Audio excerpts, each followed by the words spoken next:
Assalamualaikum viewers, welcome to Inaaya's kitchen recipe.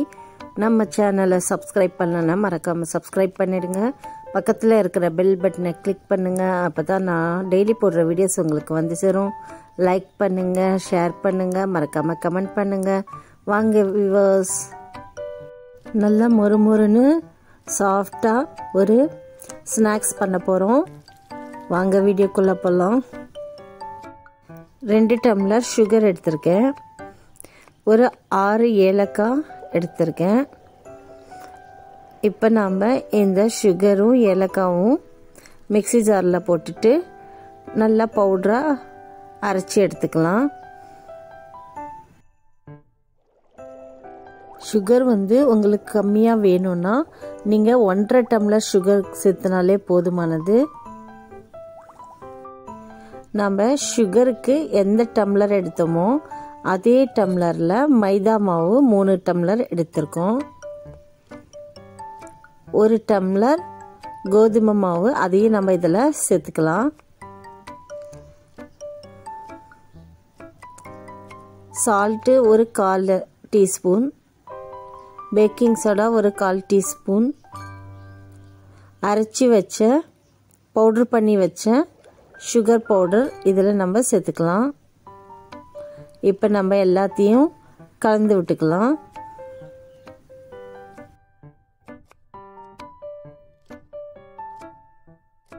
ஒரு முட்டை எடுத்துக்கலாம். அதை நல்லா உடச்சி விட்டுட்டு நம்ம அந்த மாவுலேயே இதை சேர்த்துக்கலாம். நெய்யே இல்லைன்னா ஆயில் லைட்டாக சூடு பண்ணிவிட்டு ஒரு 5 டேபிள் ஸ்பூன் எடுத்திருக்கேன்.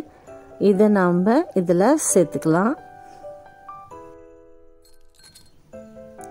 இப்போ இதை நம்ம கலந்து விட்டுக்கலாம். இதில் தண்ணி யூஸ் பண்ணாமல் தேங்காய் பால் கெட்டியாக எடுத்து வச்சுக்கிட்டு கொஞ்சம் கொஞ்சமாக போட்டு இந்த மாவை சப்பாத்திக்கு பிசைகிற மாதிரி பிசைஞ்சு எடுத்துக்கோங்க.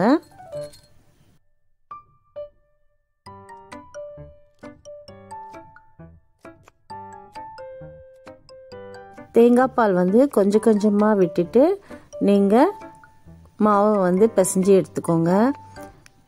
இல்லைன்னா தண்ணி அதிகமாகிடுச்சுன்னா திரும்பவும் மாவு போட வேண்டியதாக இருக்கும்.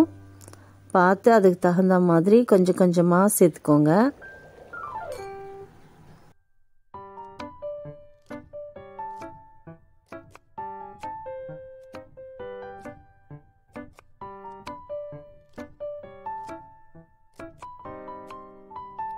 பாருங்க, மாவு இந்த மாதிரி பிசைஞ்சு வச்சிருங்க.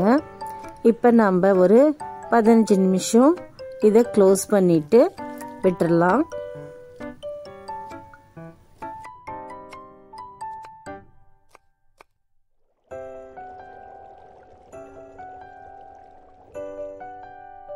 நிமிஷம் முடிஞ்சிருச்சு. இப்போ நாம் மாவு 3 பங்கா பிரிச்சிடலாம்.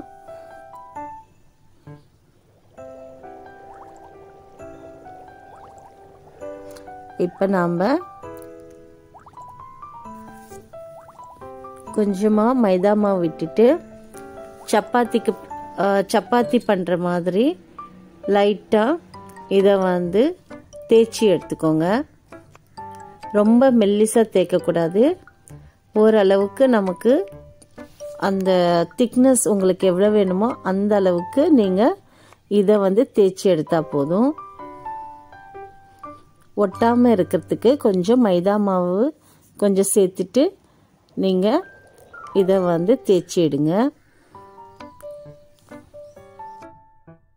உங்களுக்கு எந்த ஷேப் வேணுமோ அந்த ஷேப்பில் நீங்கள் ஏதாவது ஒரு பொருளை வச்சுட்டு நீங்கள் கட் பண்ணி எடுத்துக்கலாம். உங்களுக்கு ஸ்கொயராக வேணும்னாலும் ஸ்கொயராக கட் பண்ணி எடுத்துக்கலாம்.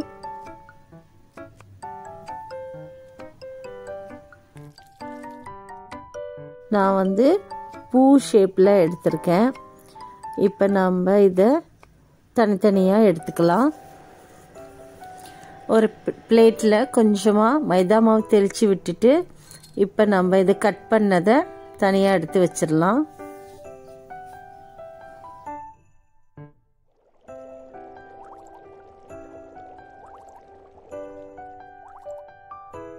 இந்த மாதிரி செஞ்சுட்டு நீங்கள் ஒரு பாக்ஸில் போட்டு வச்சுக்கலாம். வேணுங்கிறப்ப இது நீங்கள் சாப்பிட்லாம்.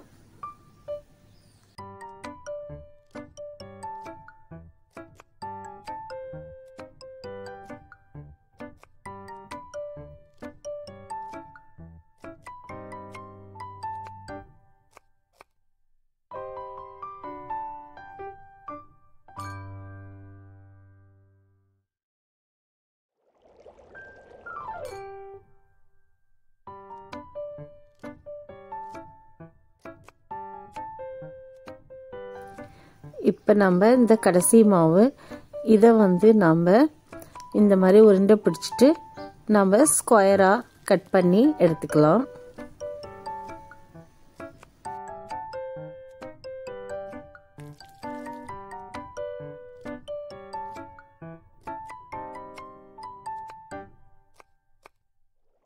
சில பேருக்கு ஸ்வீட் ரொம்ப பிடிக்காது. அதனால் இப்போ நம்ம 2 டம்ளர் சுகர் சேர்த்துன இடத்துல 1.5 டம்ளர் சுகர் சேர்த்துனா கொஞ்சம் ஸ்வீட்னஸ் கம்மியாக இருக்கும். இப்போ நம்ம ஒரு வடை சட்டி எடுத்துருக்கோம். இப்போ ஆயில் சேர்த்துட்டு நல்லா எண்ணெய் சூடாகிற வரைக்கும் வெயிட் பண்ணுவோம். இப்போ நாம் எண்ணெய் சூடாயிடுச்சு. இப்போ நாம் கட் பண்ணி வச்சதை இதில் சேர்த்துக்கலாம்.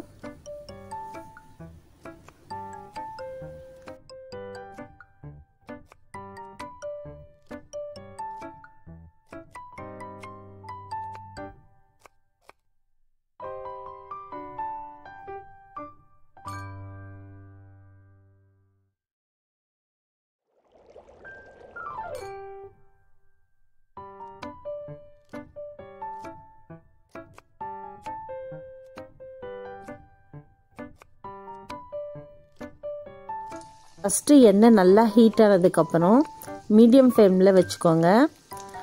அப்புறம் நீங்கள் இதை ஒன்றுன்னா அதில் ஒன்றோடு ஒன்று ஒட்டாமல் போடுங்க. அது வெந்துருச்சுன்னா கீழே இருந்து மேலே வந்துடும். பாருங்கள், இந்த மாதிரி மேலே வந்துடும். இது கொஞ்சம் லைட்டாக கோல்டன் ப்ரௌன் ஆகிற வரைக்கும் ஃப்ரை பண்ணிவிட்டு நம்ம இதை எடுத்துக்கலாம்.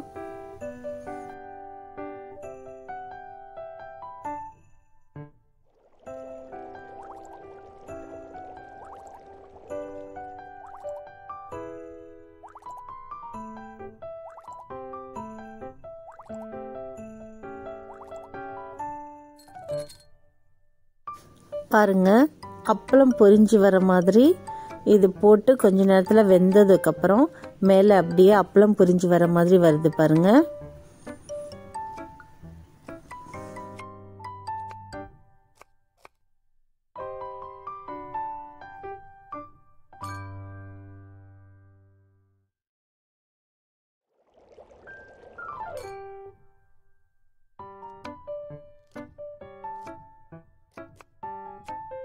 எல்லாமே ஸ்கொயர் டைப்பில் வேணும்னா கூட நீங்கள் கட் பண்ணிக்கலாம்.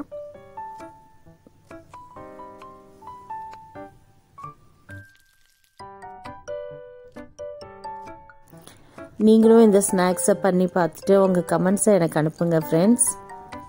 மறக்காமல் சப்ஸ்கிரைப் பண்ணிடுங்க, லைக் ஷேர் கமெண்ட் பண்ணிடுங்க. Thank you viewers. நம்ம டீ டைம் ஸ்நாக்ஸ் ரெடி ஆயிடுச்சு.